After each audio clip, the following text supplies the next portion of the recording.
Welcome back to Regenerative Change Lab's Voices from the Field. Today we are super lucky to have Cherry Ward with us on our very first cohort, from the very first cohort, Regenerative Change Navigation Course back in May of 2023. Welcome, Cherry. Hi, Brad. Thank you for having me. It's great to have you here. Please tell us a little bit about yourself. I am based in Brisbane, bottom or top of the world, however you like to see it in Australia. And I have my own sort of consulting business called Bluebird Leadership that I've just started this year. So I'm into this new journey after leaving the corporate world, where I worked for 20 years. And that's perfect. You're the perfect type of person for this class. And because we are, of course, focused squarely on change makers in corporate or large organizations, and looking to bring regenerative ways of being and thinking into the class. So tell us a little bit about what some of those insights were that you had from the cohort one. Absolutely.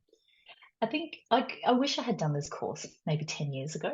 That would have really helped me in terms of making impactful change, within the organization when I was working inside the organization. But now I've got the skills that I can, take on as a consultant, coach, and work with the organization. So for me, there was quite a few insights. I think it's first of all, it was an introduction to a different way of thinking and being, and taking on some of those embodied practices.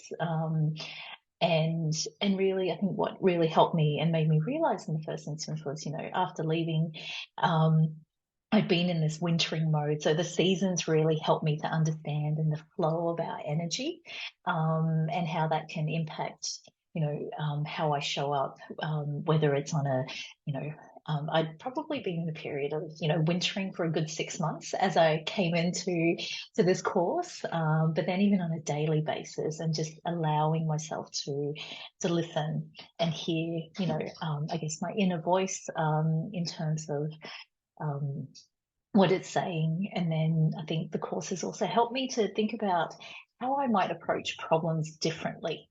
I think when you're in large organizations, whether it's corporate, government, you're conditioned, from when you go to school and university. So it's almost that unconditioning and looking at a different way of problem solving and letting things emerge rather than forcing things and forcing problems to be solved. I love that so much to what you just said about going with the flow Yeah. and slowing down and wintering and Mm. looking at things from a seasonal approach, that we all are part of nature. We are nature, nature is us. And so why not act accordingly, right? Have that time for growth and productivity, and also time Mm. for slowing down and going inside of yourself, becoming more in tune with what's going on inside, in inner dynamics. So that's a lot of great examples. Anything else you want to add to how you're sort of applying this into your work as a consultant with your clients, or into your daily practice of your own personal life? Yeah, I think certainly in my daily practice and in my coaching, something that I've adopted, even with my coaching clients, is going for a walk, for our coaching sessions. And I find that's just such a great regenerative approach. Being able to walk, maybe not go for a hike, but close by.